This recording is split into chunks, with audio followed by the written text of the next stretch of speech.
కోయంబత్తూర్ని శాసించే ఒక కరుడుగట్టిన కోటీశ్వరుడు కట్టుదిట్టమైన భద్రత ఉండే తన సొంత పడక గదిలోనే రక్తపు మడుగులో ప్రాణం లేకుండా పడి ఉన్నాడు. ఇది కేవలం ఆస్తి కోసం జరిగిన హత్య అనుకుంటే ఖచ్చితంగా అది మీ పొరపాటే. ఎందుకంటే చనిపోయిన ఆ కోటీశ్వరుడి చేతిలో నలిగిపోయిన ఒక పాత ఫోటో ఉంది.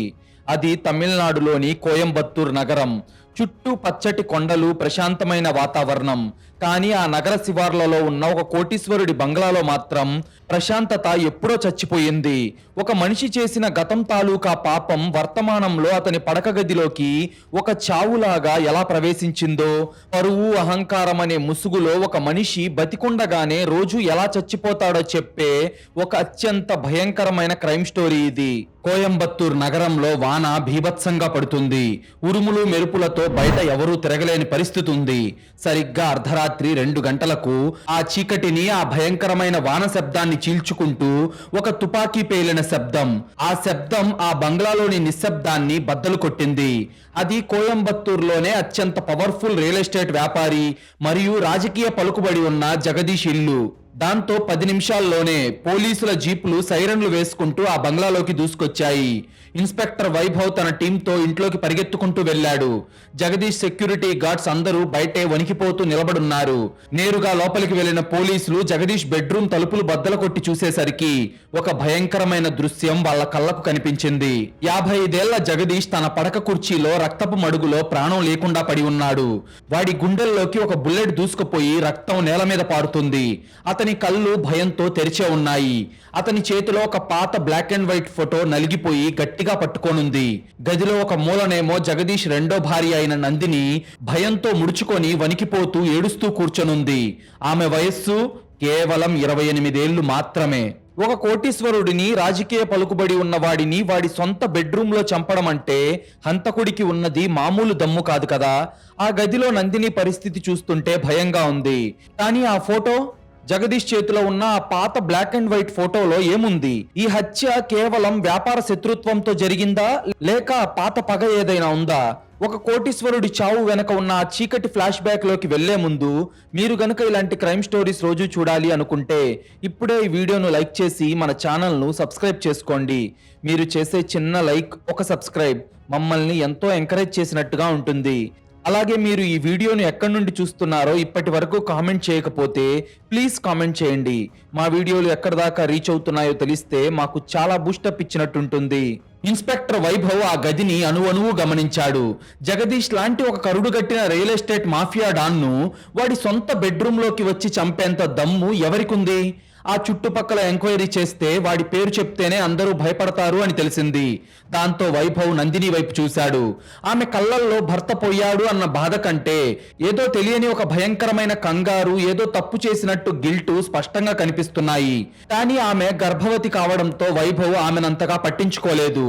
ఆ గది అంతా మూసేసున్నప్పటికీ ఆ గదిలోని కిటికీ తలుపులు తెరిచి ఉండటంతో వర్షపు జల్లులు లోపలికొస్తున్నాయి. కిటికీ అంచు మీద ఒక మగాడి బూటుకాలి అడుగు మట్టితో అంటుంది.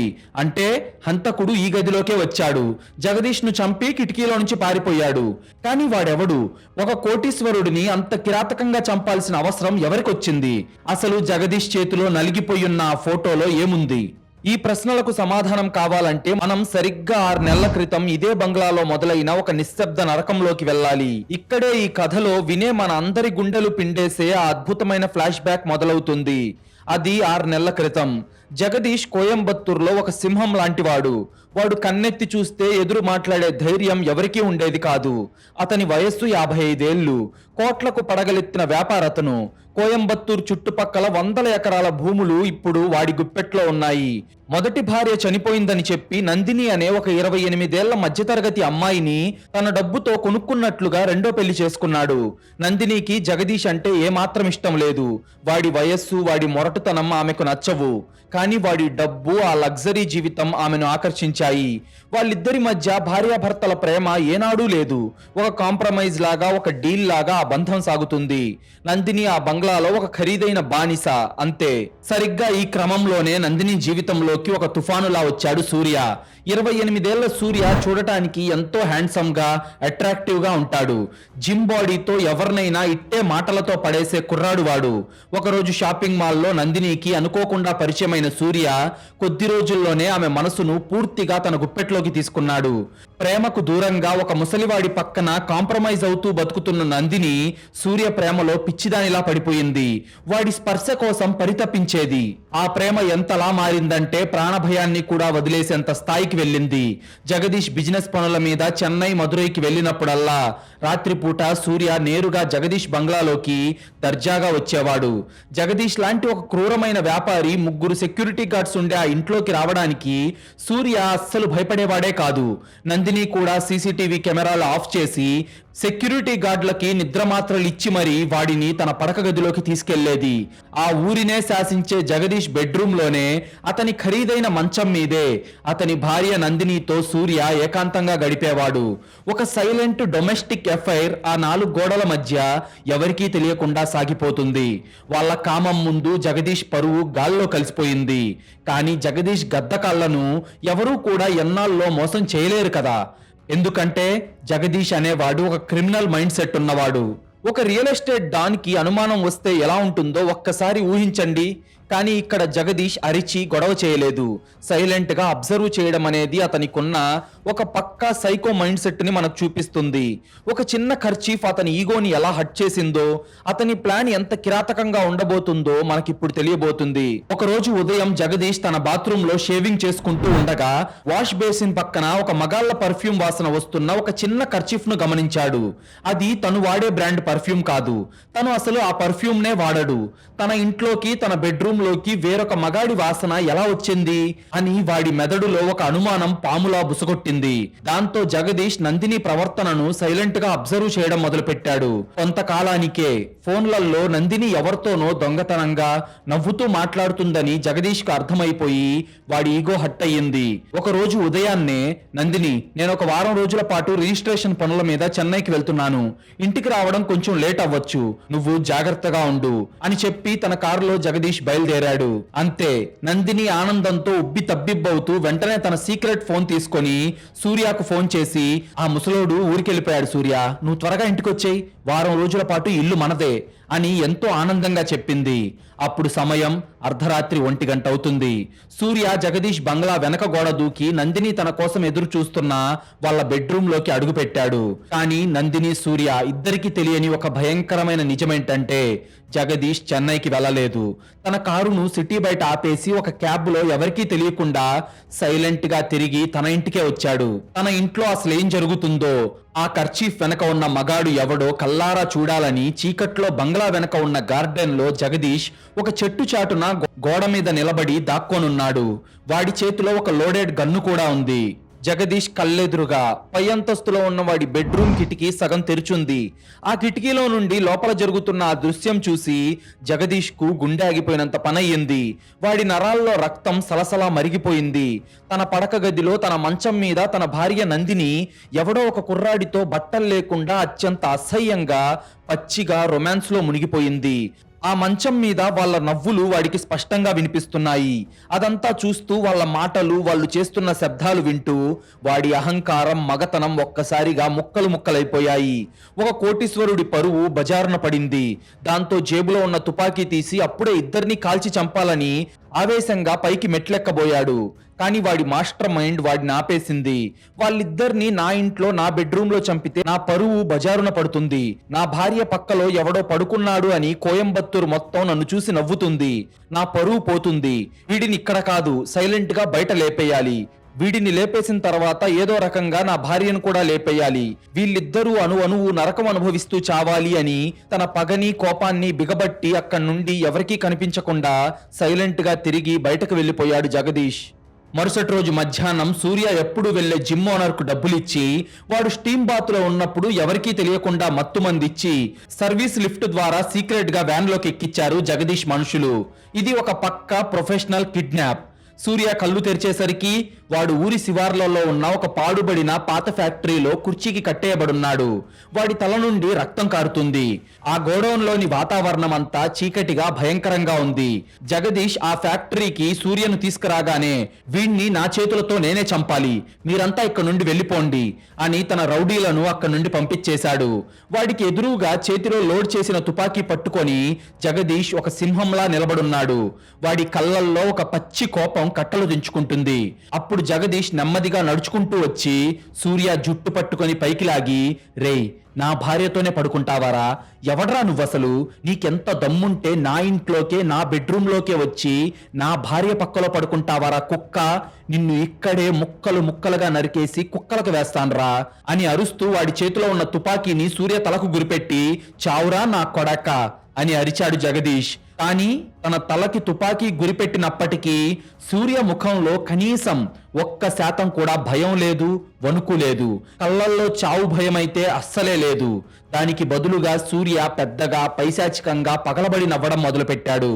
ఆ నవ్వు ఆ పాడుబడిన ఫ్యాక్టరీ అంతా రీసౌండ్ లో వినిపిస్తుంది. ఆ నవ్వు చూసి జగదీష్కే ఒక క్షణం పాటు భయం వేసింది. అప్పుడు సూర్య తన వెనక జేబులో ఉన్న ఒక పాత నలిగిపోయిన బ్లాక్ అండ్ వైట్ ఫోటోను తీసి జగదీష్ కాళ్ళ దగ్గరికి విసిరాడు. ఒక డాన్ కి కోపం వస్తే చంపేయడం కామన్, కానీ ఇక్కడ సూర్య రియాక్షన్ చూసారా? గన్ను గురిపెట్టినా నవ్వుతున్నాడంటే వాడిలో ఎంత కసి ఉందో ఒక్కసారి మీరే అర్థం చేసుకోండి. వాడి చేతిలో ఉన్న పాత ఫోటో జగదీష్ ని ఎలా గజగజ వణికించబోతుందో. సూర్య అసలు ఐడెంటిటీ రివీల్ అయితే మీరు ఎలా షాక్ అవుతారో ఇప్పుడు చూద్దాం. ఫోటో విసిరేసిన సూర్య కోపంగా, చూడు ఒకసారి ఆ ఫోటో చూడరా ముసలోడా అని అరవగా జగదీష్ ఆ ఫోటోను తీసుకొని చూశాడు. అంతే, ఆ ఫోటో చూడగానే జగదీష్ కళ్ళు షాక్ తో పెద్దవయ్యాయి. వాడి కాళ్ళు చేతులు ఏ స్థాయిలో వణికిపోయాయి అంటే చేతిలో ఉన్న తుపాకీ కూడా టప్ అని కింద పడిపోయింది. అది 28 ఏళ్ల క్రితం ఒక బస్తీలో తీసిన గ్రూప్ ఫోటో. అందులో జగదీష్ మోసం చేసి ఆస్తులు లాక్కున్న చాలా మంది రైతులు సామాన్యులు ఉన్నారు. అయితే వాళ్ళు కాదు జగదీష్ ను అంతలా భయపెట్టింది. అందులో ఉన్న ఒక మహిళ. ఆమె మరెవరో కాదు, సూర్యకు జన్మనిచ్చిన తల్లి, పైగా జగదీష్ కట్టుకున్న అతని మొదటి భార్య. అప్పటికే కట్లు విప్పేసుకొని ఉన్న సూర్య కుర్చీలో నుంచి అమాంతం లేచి జగదీష్ చొక్కా కాలర్ పట్టుకొని గట్టిగా లాగుతూ, ఏంటి నాన్న గుర్తుపట్టలేదా? నీ ఆస్తుల కోసం, ఈ కోయంబత్తూరులో నీ ఎదుగుదల కోసం 28 ఏళ్ల క్రితం ఒక అమాయకురాలైన నా తల్లిని నన్ను రోడ్డు మీద అనాథులుగా వదిలేసి వచ్చావే, ఆ కొడుకునే నాన్న నేను.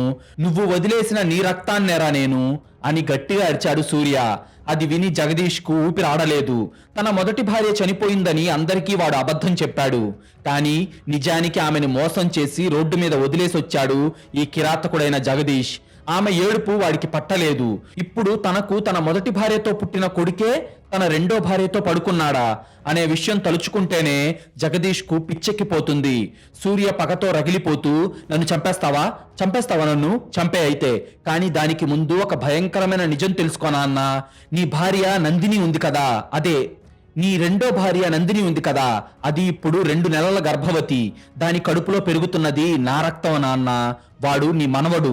నువ్వు మాకు చేసిన ద్రోహానికి, నిన్ను, నీ అహంకారాన్ని, నీ పరువును అణువు నాశనం చేయడానికే దాన్ని ప్రేమలోకి దించి దాంతో నేను పడుకున్నాను. ఇప్పుడు చెప్పరా నాన్న, నీ సొంత కొడుకును చంపుతావా, లేదంటే నీ మనవడిని మోస్తున్న నీ భార్యను చంపుతావా?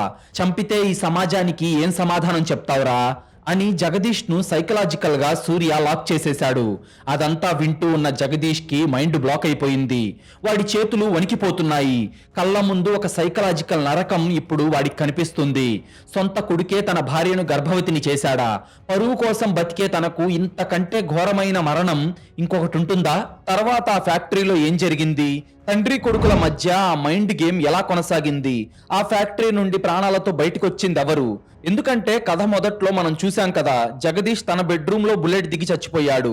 ఆ తుపాకీ పేల్చిందెవరు? ఆ ఫ్యాక్టరీ నుండి ఇద్దరు ప్రాణాలతో ఎలా బయటకు వచ్చారు? ఎందుకంటే కథ మొదట్లోనే మనం చూసాం కదా, జగదీష్ తన బెడ్రూమ్ లో బుల్లెట్ దిగి చచ్చిపోయాడు. మరి ఆ తుపాకీ కాల్చిందెవరు? జగదీష్ తనను తాను కాల్చుకొని ఆత్మహత్య చేసుకున్నాడా, లేదంటే సూర్యనే తన తండ్రిని చంపాడా, లేక తన కడుపులో ఉన్న బిడ్డ కోసం నందిని ఆ తుపాకీ పట్టిందా? అసలు ఈ కథలో హంతకుడెవరు అనే ప్రశ్నలకు సమాధానాలు తెలుసుకునే ముందు, మీలో చాలా మంది మన వీడియోలు చూస్తున్నారు కానీ వీడియోను లైక్ చేయడం లేదు, మన ఛానల్ను సబ్స్క్రైబ్ చేసుకోవడం లేదు. ప్లీజ్ మీరు చేసే చిన్న లైక్, ఒక సబ్స్క్రైబ్ మమ్మల్ని ఎంతో ఎంకరేజ్ చేసినట్టుగా ఉంటుంది. అలాగే మీరిచ్చే ఒక్క పాజిటివ్ కామెంట్ ఇలాంటి క్రైమ్ స్టోరీస్ రోజు మీ ముందుకు తీసుకొచ్చి మిమ్మల్ని మరింత థ్రిల్ చేయడానికి మాకు చాలా బూస్టప్ ఇచ్చినట్టుంటుంది. సూర్య నోటి నుండి వచ్చిన ఆ మాటలు, నీ కొడుకుని చంపుతావా లేక నీ మనవడిని మోస్తున్న నీ రెండో భార్యను చంపుతావా అనే ఒక్క ప్రశ్న జగదీష్ లాంటి రియల్ ఎస్టేట్ డాన్ను, 100 కోట్లకు అధిపతి అయిన ఒక రాక్షసుణ్ణి ఒకే ఒక్క సెకండ్లో నిలువున పాతాళంలోకి తొక్కేసింది. వాడి మెదడు పనిచేయడం ఆగిపోయింది. సొంత కొడుకే తన భార్యను గర్భవతిని చేశాడా? తాను ఎవరినైతే తన పడక గదిలో అనుభవించాడో తన కొడుకు కూడా ఆ గదిలోనే ఆమెను అనుభవించాడా? పరువు అహంకారం కోసం బతికే జగదీష్ కు ఈ నిజం 100 తుపాకీ తూటాల కంటే భయంకరంగా గుచ్చుకుంది. అంతే, జగదీష్ మోకాళ్ల మీద కుప్పకూలిపోయాడు. అప్పుడు సూర్య జగదీష్ దగ్గరకు వెళ్లి కింద పడ్డ జగదీష్ తుపాకీని తన చేతిలోకి తీసుకొని, ఏంటి నాన్న భయమేస్తుందా? 28 ఏళ్ల క్రితం ఒక వర్షం పడుతున్న రాత్రి నువ్వు నాకు వద్దు, నీ దరిద్రం నాకు వద్దు అని నా తల్లిని నన్ను రోడ్డు మీద గెంటేశావు గుర్తుందా? ఈరోజు నువ్వు పడుతున్న భయం ఎంతరా? లెక్కలేనన్ని ఆస్తులు కూడబెట్టావు, కానీ ఒక మనిషిగా నువ్వెప్పుడో చచ్చిపోయావు. ఇప్పుడు నిన్ను శారీరకంగా చంపడం నాకు ఇష్టం లేదు. నువ్వు బతికొండగానే రోజు అణువు ఎలా చచ్చిపోతావో నేను నా కల్లారా చూడాలి అని చెప్పి సూర్య ఆ తుపాకీని అక్కడే విసిరేసి తన బైక్ తీసుకొని దర్జాగా వెళ్ళిపోయాడు. జగదీష్ ఇప్పుడు ఆ ఫ్యాక్టరీలో ఒంటరిగా మిగిలిపోయాడు. ఒకప్పుడు సింహంలా బతికిన వాడికి ఇప్పుడు తన అహంకారం మీద తనకే అసహ్యం వేసింది. సరిగ్గా రాత్రి 10 గంటలకు జగదీష్ తన బంగ్లాకు చేరుకున్నాడు. వాడి అడుగులు తడబడుతున్నాయి. అప్పుడు నందిని ఎదురుగా వచ్చి, ఏమండి ఎక్కడికి వెళ్ళారు? ఫోన్ కలవలేదు అని ఎంతో అమాయకంగా అడిగింది. ఆమె మాటల్లో జగదీష్ కి ఒక ఆర్టిఫిషియల్ ప్రేమ కనిపిస్తుంది. అప్పుడు జగదీష్ ఆమె కళ్ళల్లోకి చూశాడు. ఆ కళ్ళల్లో ఒకప్పుడు తాను ఎదురు కట్నం ఇచ్చి కొనుక్కున్న భార్య కనిపించడం లేదు. తన కన్న కొడుకుతో పడుకున్న ఒక వేశ్య, తన కొడుకు బిడ్డను మోస్తున్న ఒక ద్రోహి కనిపిస్తుంది. మీరే చెప్పండి, ఒక మగాడికి ఇంతకంటే పెద్ద నరకం ఉండదు కదా? తన పరువు పోయిందని కోపంతో భార్యను చంపేద్దామనుకున్నా ఆమె కడుపులో ఉన్నది తన సొంత మనవడని తెలిసాక జగదీష్ సైలెంట్ అయిపోవాల్సి వచ్చింది. ఒక రియల్ ఎస్టేట్ మాఫియా డాన్ ని ఇలా మానసికంగా చంపడం సూర్య బ్రెయిన్ కే సాధ్యమైంది కదా? ఈ నరకాన్ని జగదీష్ ఎలా భరించాడో ఇప్పుడు చూద్దాం. కళ్ళెదురుగా తన భార్య నటిస్తున్న విధానాన్ని చూసి భరించలేక జగదీష్ అమాంతం నందిని గొంతు పట్టుకొని గోడకేసి బలంగా కొట్టి, ఒసే బజారుదానా, నా కొడుకుతోనే పడుకుంటావా? వాడి బిడ్డను నా కడుపులో మోస్తావా? నిన్ను ఇక్కడే పాతేస్తానే అని కోపంగా అరిచాడు. అది విన్న నందిని ఒక్క క్షణం షాక్ అయింది. సూర్య అసలు నిజం జగదీష్ కు చెప్పేశాడని అప్పటికే ఆమెకు అర్థమైంది. కానీ ఆమె భయపడలేదు. ఎందుకంటే ఆమె కడుపులో ఉన్నది జగదీష్ వంశం తాలూకు ఏకైక వారసుడు. అప్పుడు నందిని కూడా, చంపేయండి, నన్ను చంపేసుకోండి, కానీ నన్ను చంపితే మీరు కోయంబత్తూరులో తలెత్తుకొని తిరగలేరు. మీ భార్య మీ సొంత కొడుకుతోనే పడుకుందని రేపు పేపర్లలో వస్తే మీ పరువు ఏమవుతుందో ఒక్కసారి ఆలోచించుకోండి. నిట్ట నిలువున మీ సామ్రాజ్యం కూలిపోతుంది. మిమ్మల్ని చూసి కనీసం మూలన ఉన్న ముసలోడు కూడా భయపడడు, మీకు రెస్పెక్ట్ ఇవ్వడు అని నందిని ఎంతో సైకలాజికల్ గా జగదీష్ ఈగో మీద దెబ్బ కొట్టింది. అది విని జగదీష్ చేతులు వణికిపోయి ఆమె గొంతును వదిలేశాయి. వాడికి అర్థమైపోయింది తాను ఒక భయంకరమైన ఎమోషనల్ మరియు సైకలాజికల్ ఉచ్చులో బందీ అయిపోయాడు అని. చట్టం ప్రకారం వాడు ఆమెను ఏమీ చేయలేడు. పరువు పోతుందన్న భయంతో బయటకు చెప్పలేడు. సొంత ఇంట్లోనే జగదీష్ ఇప్పుడు ఒక జీవోత్సవంలా మారిపోయాడు. వాడి బతుకు ఒక నరకంగా మారింది. రోజులు గడుస్తున్నాయి. సూర్య ఇప్పుడు దొంగతనంగా రాత్రిపూట రావడం లేదు. పట్టపగలే దర్జాగా మెయిన్ డోర్ గుండా ఆ బంగ్లాలోకి వస్తున్నాడు. సెక్యూరిటీ గార్డ్స్ కూడా వాడిని ఆపలేకపోతున్నారు. జగదీష్ ముందే వాడు సోఫాలో కాలు మీద కాలు వేసుకొని కూర్చొని, ఏంటి నాన్న కాఫీ ఇస్తావా అని వెటకారంగా అడుగుతున్నాడు. అదంతా చూస్తూ జగదీష్ రక్తం సలసలా మరుగుతున్నా ఏమీ చేయలేని నిస్సహాయ పరిస్థితి అతనిది. తన కళ్ళెదురుగానే సూర్య నందిని గదిలోకి వెళ్తున్నాడు. ఆ తలుపులు మూసుకున్న శబ్దం, లోపల వాళ్ళ నవ్వులు బయట సోఫాలో కూర్చున్న జగదీష్ గుండెను రంపంతో కోస్తున్నట్లుగా ఉండేవి. ఒక మగాడికి ఇంతకంటే దారుణమైన శిక్ష ఇంకేముంటుంది? తన కళ్ళెదురుగానే తన భార్యను వేరొకడు, పైగా తన సొంత కొడుకు పంచుకుంటుంటే కోట్ల రూపాయల ఆస్తి పలుకుబడి ఉండి కూడా అడ్డుకోలేని ఒక నపుంసకుడిలాగా జగదీష్ తాగుడికి బానిసైపోయి రోజు రోజుకు మానసికంగా కుంగిపోతున్నాడు. అలా 6 నెలలు గడిచాయి. నందిని కడుపు ఇప్పుడు ఎత్తుగా కనిపిస్తుంది. ఆమెలో ఒక మహారాణి లాంటి ఫీలింగ్ ఉంది. జగదీష్ కేమో ఇక బతకాలి అనిపించడం లేదు. ఈ మానసిక క్షోభ కంటే చావే నయమని వాడు డిసైడ్ అయ్యాడు. కానీ తాను చావడానికి ముందు ఈ ద్రోహం చేసిన ఆ ఇద్దరిని చంపాలని ఫిక్స్ అయిపోయాడు.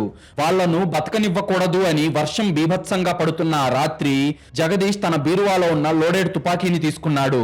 మందు మత్తులో తూలుకుంటూ కోపంతో ఊగిపోతూ నందిని పడుకున్న గది దగ్గరికి వెళ్లి తలుపుని తన్నాడు. గదిలో నందిని బెడ్ మీద పడుకొనుంది. సూర్య ఏమో కిటికీ దగ్గర నిలబడి వర్షాన్ని చూస్తున్నాడు.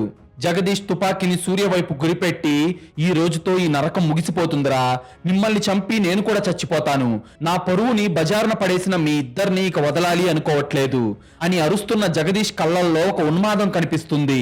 కానీ సూర్య ఏమాత్రం కంగారు పడలేదు. జగదీష్ ట్రిగ్గర్ లాగబోతున్న ఆ ఫ్రాక్షన్ ఆఫ్ సెకండ్ లో అకస్మాత్తుగా ఒక తుపాకీ పేలిన శబ్దంతో ఆ గది మొత్తం దద్దరిల్లింది. కానీ ఆ బుల్లెట్ తగిలింది సూర్యకు కాదు. ఆ బుల్లెట్ నేరుగా వెళ్లి జగదీష్ గుండెల్లో దిగి అతను నోట్లో నుంచి రక్తం కక్కుంటూ చేతిలో ఉన్న తన తుపాకీని కింద పడేసి అమాంతం వెనక్కి పడిపోయాడు. కాసేపటికి అతని ప్రాణాలు గాల్లో కలిసిపోయాయి. అయితే ఆ బుల్లెట్ పేల్చింది మీరు అనుకుంటున్నట్టు సూర్య కాదు, మంచం మీద నిద్రపోతున్నట్లు నటించిన నందిని. అవును, అసలు హంతకురాలు నందినియే. ఆమె తన చేతిలో సైలెన్సర్ బిగించిన ఇంకో తుపాకీని పట్టుకోనుంది. ఆ సైలెన్సర్ గన్ నందినిది కాదు. సూర్య వారం క్రితమే ఒక గ్యాంగ్ ద్వారా దాన్ని కొని ఎవరికీ తెలియకుండా నందిని బెడ్రూమ్ లోని అటక మీద దాచిపెట్టాడు. దాని గురించి నందినికి ముందే చెప్పాడు. ఆ రాత్రి నందిని ఆ గన్నునే వాడుకొని పక్కాగా జగదీష్ ను మర్డర్ చేసింది. జగదీష్ సూర్యను కాల్చడానికి ముందే నందిని వెనక నుండి తన చీర కొంగుతో తన వేలిముద్రలు ఆ గన్ను మీద పడకుండా ఆ గన్నును పట్టుకొని జగదీష్ గుండెల్లోకి కాల్చేసింది. ఇప్పుడు ఆమె కళ్ళల్లో ఒక రాక్షసత్వం ఉంది. నందిని జగదీష్ ను కాల్చిన వెంటనే ఆ గన్ను సూర్య చేతికిచ్చేసింది.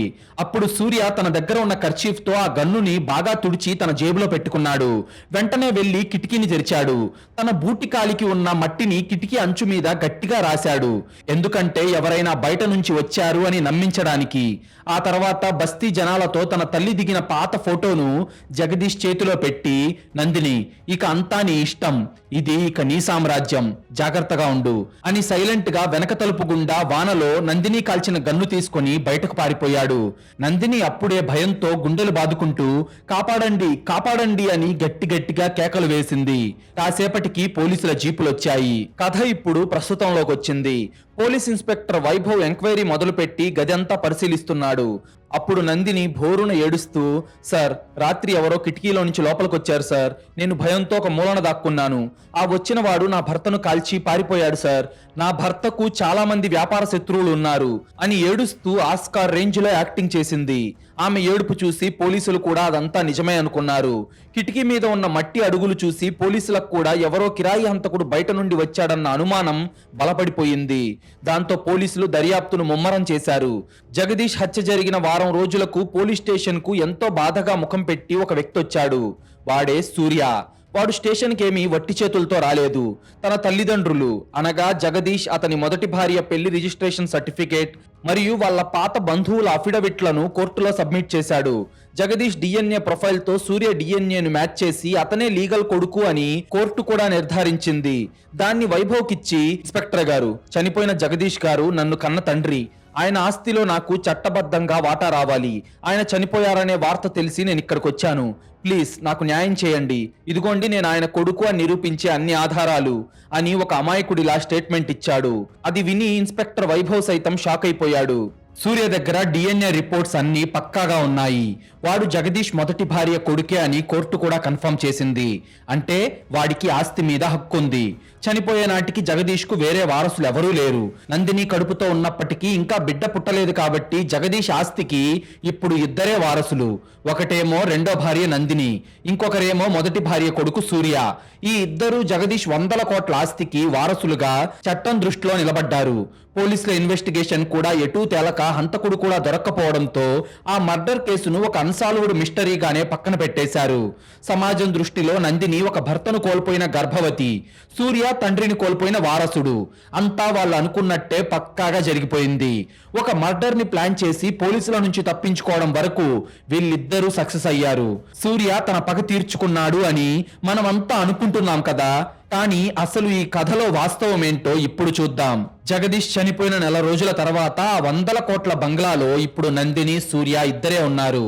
అంత పెద్ద హాల్లో నందిని ఎంతో దర్జాగా, సోఫాలో కాలు మీద కాలు వేసుకుని కూర్చొనుంది. ఆమె ముఖంలో భర్త చనిపోయిన బాధ లేదు. ఒక 100 కోట్ల సామ్రాజ్యాన్ని జయించిన ఒక మహారాణి పొగరు ఆమె ముఖంలో స్పష్టంగా కనిపిస్తుంది.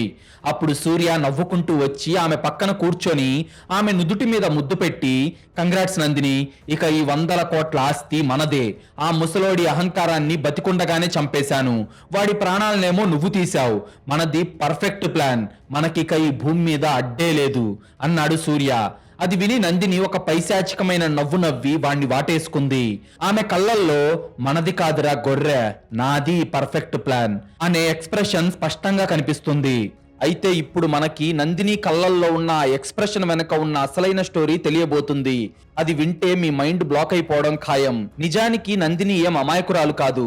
సూర్య ఆడిన ప్రేమ అనే నాటకంలో పడి నందిని ఏం తన భర్తను చంపలేదు.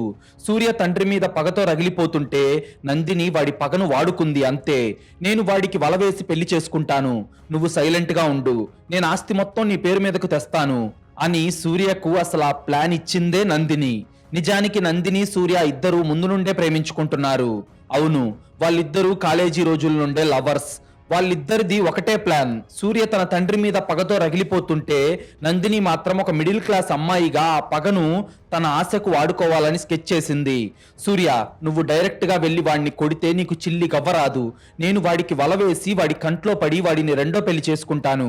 వాడి ఇంట్లోకి వెళ్లి వాడి సామ్రాజ్యాన్ని మన గుప్పెట్లోకి తీసుకుందాం. ఆ తర్వాత వాడిని చంపేద్దాం అని అసలు ఈ ప్లాన్ వేసిన అసలు సూత్రధారి నందినియే. ఆమె ఒక మాస్టర్ మైండ్. జగదీష్ తో పెళ్లైన తర్వాత నందిని సూర్య కావాలనే జగదీష్ కంటపడేలా నటించారు. వాడి అహంకారాన్ని దెబ్బ కొట్టడానికి వాడి ముందే బెడ్రూమ్ లో ఏకాంతంగా గడిపి వాడిని మానసికంగా చంపారు. ఇదంతా వాళ్ళు ఆడిన నాటకం. ఒక పేదింటి ఆడది ఎంత కిరాతకంగా ఆలోచిస్తుందో నందిని తెలివి చూస్తే మనకు అర్థమవుతుంది కదా. ఇక్కడ మీకు 2 లాజికల్ డౌట్స్ రావచ్చు. నందిని ఇంత చేసి సూర్య దగ్గర ఉండే బదులు తను ఎలాగూ జగదీష్ ని పెళ్లి చేసుకోబోతుంది కాబట్టి ఆమెనే వాణ్ణి చంపేస్తే ఆస్తి మొత్తం తన పేరు మీదకే వస్తుంది కదా. అలాగే సూర్య కూడా తను ప్రేమించిన అమ్మాయిని తన తండ్రికి ఇచ్చి పెళ్లి చేసి ఆమె శరీరాన్ని తన తండ్రితో పంచుకోవడం ఎందుకు? అతనే ఇప్పుడు చంపినట్టు తెలివిగా చంపేసి తర్వాతే నందినిని పెళ్లి చేసుకోవచ్చు కదా అని మీరు అనుకుంటున్నారు కదా. అయితే ఇక్కడే మనం నందిని ఎంత కిరాతకంగా ఎంత తెలివిగా ఆలోచించిందో ఒకసారి చూద్దాం రండి. నిజానికి మొదట్లో సూర్య పగ తీర్చుకోవడానికి సహాయం చేసి వాడిని పెళ్లి చేసుకుందాం అనుకున్న నందినికి తరువాత ఆస్తి కోసం కన్న తండ్రినే చంపుతున్న వీడు రేపు నన్ను పెళ్లి చేసుకుంటాడని గ్యారెంటీ ఏంటి అని ఎక్కడో సూర్య మీద అనుమానం వచ్చింది. అందుకే సూర్య, నువ్వు వాడిని డైరెక్ట్ గా ఆస్తి అడిగితే వాడు ఇవ్వడు సరికదా. చిన్నప్పుడే రోడ్డు మీద వదిలేసిన నిన్ను ఏ మాత్రం ప్రేమ కనికరం లేకుండా ఒక కసాయిలాగా మనుషుల్ని పెట్టి చంపిస్తాడు. లేదా నువ్వు ఒకవేళ వాడిని చంపేసినా పోలీసుల దర్యాప్తులో వాడి ఆస్తికి ఏకైక వారసుడైన నీ గతం గురించి తెలిసి నిన్ను ఈజీగా కనిపెట్టేస్తారు. సో నేను వాడిని పెళ్లి చేసుకొని వాడి ఇంట్లోకి వెళ్ళి వాడి సామ్రాజ్యం మొత్తాన్ని నీ గుప్పెట్లో పెడతాను. ఆ తర్వాత మనం వాడిని చంపేద్దాం అని సూర్యకి ఇష్టం లేకపోయినా వాడికి మాయమాటలు చెప్పి ఒప్పించి ఇప్పుడు తను కూడా జగదీష్ ఆస్తిలో వాటా పొందింది. అయితే ఇక్కడ మీకేమనిపిస్తుంది? ఇదేనా నందిని మాస్టర్ ప్లాన్ అనుకుంటున్నారు కదా.